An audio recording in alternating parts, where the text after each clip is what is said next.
For Jimboy Pacardo sa parte ni sa sunog nga tabo sa Sitio Hiloka, Barangay Tuyan, Cabanatuan, Iloilo, Sinikidamangaga. Sir, na ano ang inyong investigasyon? Yes sir, bayong aga no. Ang ma-update lang po regarding kagina sa aton nga sunog. Ang kagina sang aga, may ara kita nga tawag sa aton nga Banaba alas 5:55 sang aga, March 22, no, 2026. Kagang location sini sa aton nga sunog sa Sitio Hiloka, Barangay Tuyan, Cabanatuan, Iloilo.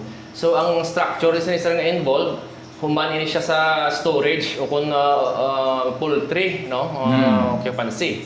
Ang initial natong information na nakuha dito, ang tagiya mo si Mr. Romeo F. Licop, kagangalan sang establishment is SFB Agro-Industrial Corporation. So ang cause of fire naton sir, no, kung ang ginhalinan sa sunog is under investigation pa, kay sila gina-conduct pa kita dito sa investigation. Amo man ang kundiin nag-origin ang kundiin naghalin ang kalayo naton, no. So nakuha naton dito initial sir ang total naton floor area nagalabot sa 2,192 square meters. So since nga basihan nato ng operation manual sa aton sa BFP, no, ang storage nga occupancy naga nisa sa 35,000 per square meters. So base lang ini analyze sa among operational manual since nga wala pa naka-declare ang sang damage gid ang aton nga owner. So dito lang kita na naga base ang aton nga damage. So, i-times na lang nato na ang total area sa 35,000, nagdangat kita sa 76,720,000.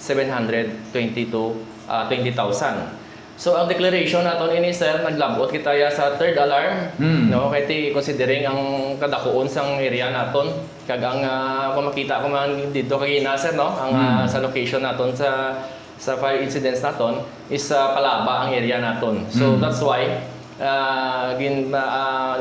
according sa aton nga pag-size up, so nagdangat kita sa third alarm na. Nagresponde ang aton nga fire truck sa diri sa Cabanatuan together with ang aton nga water tanker. The same man ang Maasin, Santa Barbara, Haniway, kag ang New Lucena kag ang San Miguel nga ano ni nga mga fire trucks naton. So susubong ongoing pang aton nga investigation, no, under investigation pa, makakuha pag kita na sang follow-up naton nga investigations kag details sir. Okay, sir, natagon ta lang pala to, 7.6 or 76? 76,720,000. Base ini sir sa aton nga operational manual since nga sa nasiling ko na nga wala pa naka-declare ang aton nga owner sang ilang nga estimates, no. So dito lang kita na nagbase anay. Okay, sir, masubok kayo natabo ini ano pa, fire prevention man Yes, pa subong, no, nakaingagaw pa 22 lang subong. Mayo lang sir, kay man sa mga pamalay nga nalamita kay ti lapad ang kumpang mo, no. Yes sir, base dito kagina sir nang malayo sa pamalay naton, and kung ma-observe naton dito ang structure, may spacing inisa between sa tupad yaman nga storage, estimate naton less than 7 meters to 8. So may ara sa space pa nga amo to nga wala pag naka-transfer ang ang kalayo sa piyak nga structure, I mean. Pero at the same time ang hangin do pa ayon man sa piyak sa nga portion, that's why nga wala sa na-contain nato ng area. Mayo lang sir kay man sa mga live nga chicken nga manok nga bago lang ma-harvest guro sir, no? Yes sir, according dito kagina sir, naka-harvest na sila, no. Siguro pila na ka days. Pero sa nakita naman kay gina dito sir, do may recovery ta kita nga mga kanding nga nagkalabot, no, natrap sa sulod. Amo gani siling ko may anom ka bilog nga kanding ang napatay. Yes sir. Nasunog. Yes sir. Oo. Kag may nakaluwas pa nga iban. According sa tagiya mga 11 to kabilog mo. Pero gina-account naman na lang nila ang base naman dito kagina sa initial naton nga nga pag-assess.